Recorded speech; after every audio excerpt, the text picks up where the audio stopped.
Na ningina fongola batumayele na elokoyo.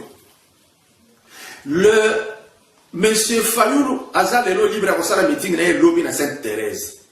Bino nyonso ba Daniel Zoloba ngai na assemblée tozala na pona ko contre Félix to ko traquer yeso ka sali ba beto ko telemela et nous allons faire voir.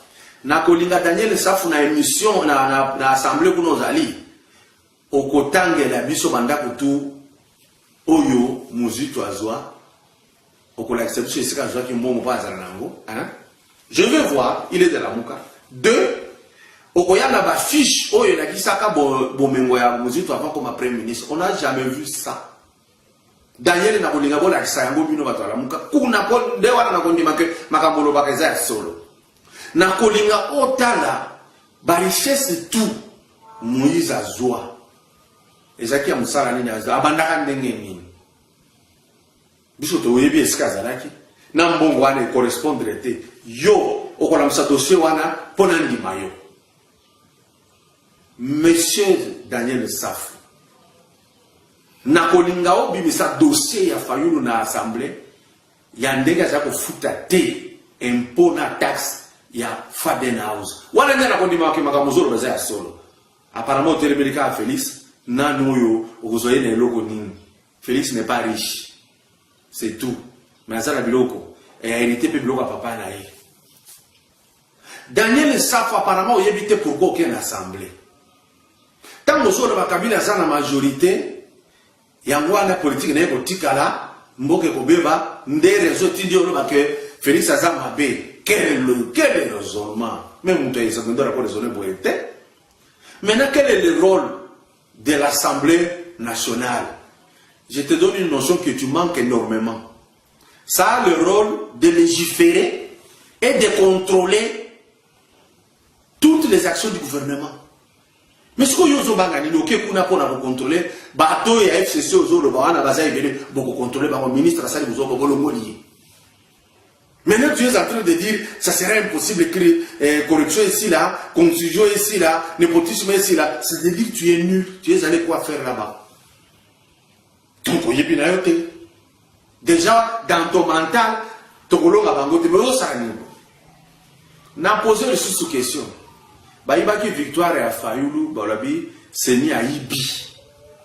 Mais n'a pas quitté, Mousito qui est parmi les mieux votés, le mieux élu plutôt, il y a République.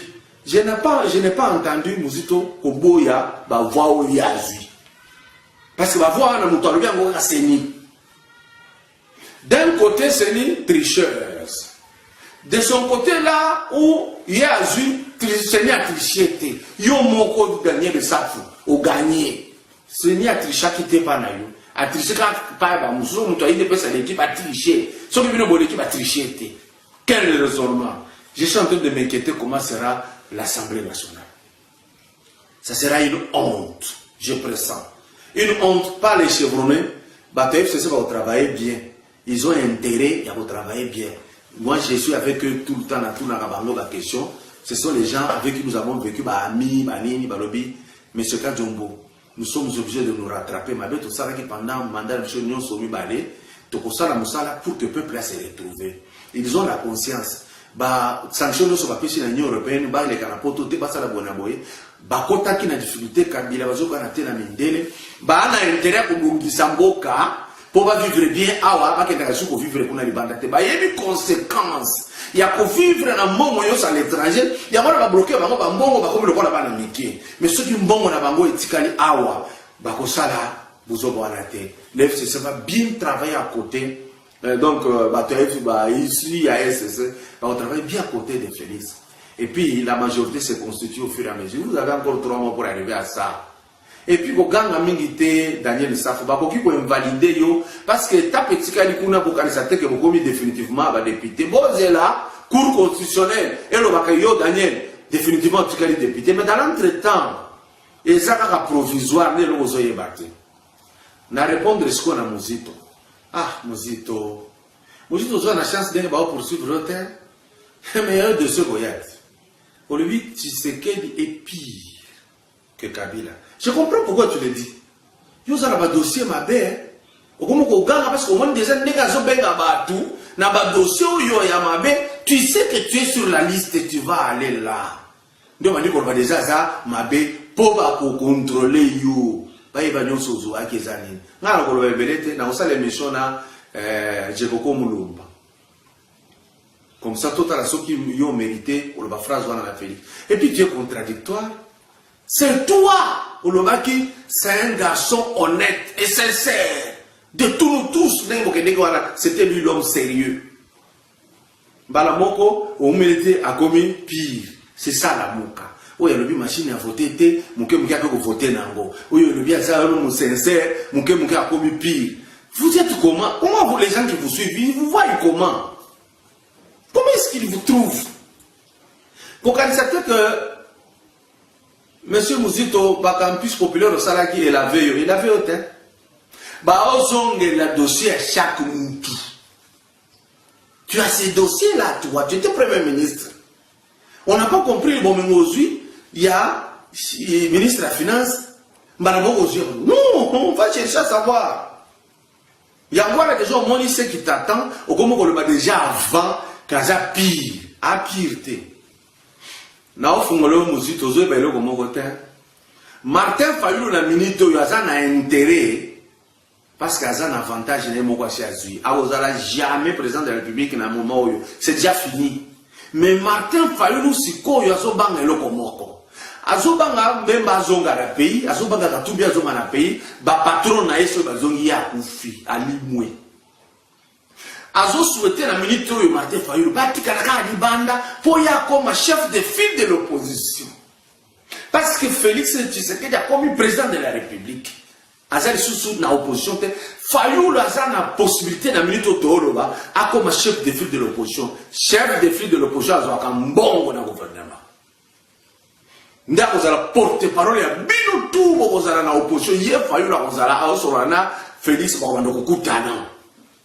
C'est pourquoi zo sala meeting ya lobby pour abanda ko s'affirmer que c'est moi le chef de file de l'opposition. Ata lobby ba ibaki ba vote et ça discours pona bo c'est pena mais yé problème na yé akoma directement chef de l'opposition. Quand toi zo souhaité que bon mais ça vraiment noki Félix ça musala noki ba nommé chef de file de l'opposition et porte-parole de l'opposition, c'est fini. Na nini na suki sana bakambo oyi sana maki na ba étudiant na Lubumbashi.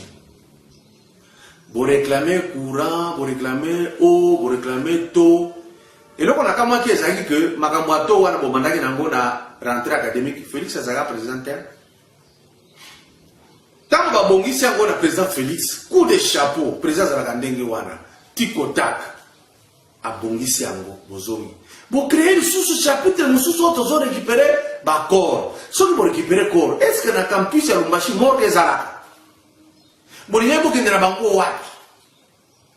Tala, au lieu de réclamer kuna corps ezali, bino boke ko attaquer na wenze, bo attaquer na bazandu, bo attaquer na magasin, na ville à Lubumbashi, bo bote li pick-up ya muntu. Bo tche biloko na kati bo komo ki mabozonga, bo kwena mutu kawana. Au moins, il y a des bino. Et je dis sans mâcher le mot. Quelqu'un était derrière vous, le roi d'Anzembo a fait. Qui est derrière vous? Parce que la réclamation va passer à une autre solution et puis vous continuez et ça n'a sens. Félix Tshisekedi frappe très fort. Il y a un discours à bateau, c'est là. Bolo, on n'a pas contrôle. Il est pire. Il est pire que Joseph. Yo, Zassagnan, Salate, comme pire, Nengenin. Nazo Sengana, mon président. Félix Antoine Tshisekedi Tshilombo. Comme on appelle les ballons. Tshisekedi Tshilombo. Zoua professeur Luzolo Bambi. Il était mon professeur de droit pénal dans le 2e graduat. Il m'a dirigé dans les cours de séminaire. Dans son cours, il va se rappeler mon professeur quand j'ai réclamé mes 18 sur 20. Nous avons appelé ça un moment où la pharmacie de l'indépendance n'a pas la fort. L'ouzo le bam, il y a un dossier à mon qui m'a 15 milliards, 20 milliards. Ayemi nani aibaki. Président Félix, récupérez mon toana. Nga pour se là, pour récupérer Ce qui imagine beaucoup que se créer comme un progrès dans la République. Tchaï. Mais na kolinga boete bote kaka kabanga elombi. Oyo ayebi wa dossier pe beleke oyo dossier ezalaki ya solo na finaka yango balibi mbolo kono finaki fongola yango sikoyo. Kotika bangote, ils ne sont pas aussi mauvais que vous le pensez. Mais Joa Luzolo, pour ça c'est pembeni. Il est aussi de FCC non, nommé ministre de la justice. Pour quoi ça là qui sont que ministre dossier moyen quand la batouana et ça l'a quitté parce qu'on compris. Tu es le ministre de la justice. A récupérer le batou bongo et côté batou ba CP là.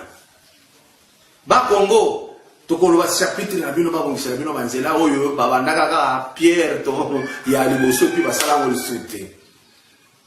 Il faut parce que bino so banzela bongi to ko lia bien na Kishasa. Na bandu no banzela muso bongi to ko lia kitoko na Kishasa. Parce que sans bino Kishasa ezate. Kishasa ezate. Luzolo Bambi. Na lobi lokola granya wa lobaka. Ngaye. Luzolo Bambi. Président Félix Etienne. Président Kamere, yo sa tête. Tu es l'animal politique de ce pays. Vous récupérez Luzolo Bambi azana dossier. Bon ça la sous tête de tozolo gato yeba. Azali ayanango. Boluka Monsieur Lokondo, oh il y a ça qui contre makamasa ko sala kuna ayebi pourquoi ça na contre bozu abo ngisa boy aller pembeni bon lancer na terrain. Majorité présidentielle et que se constituer avec les gens de FCC ba ko sala makamuzo raisonner était faux. Boteluza ka machine à voter awa et comme ka psychose ngana kota na voter comme bimi bien na moni ngo pibe na tia na urne.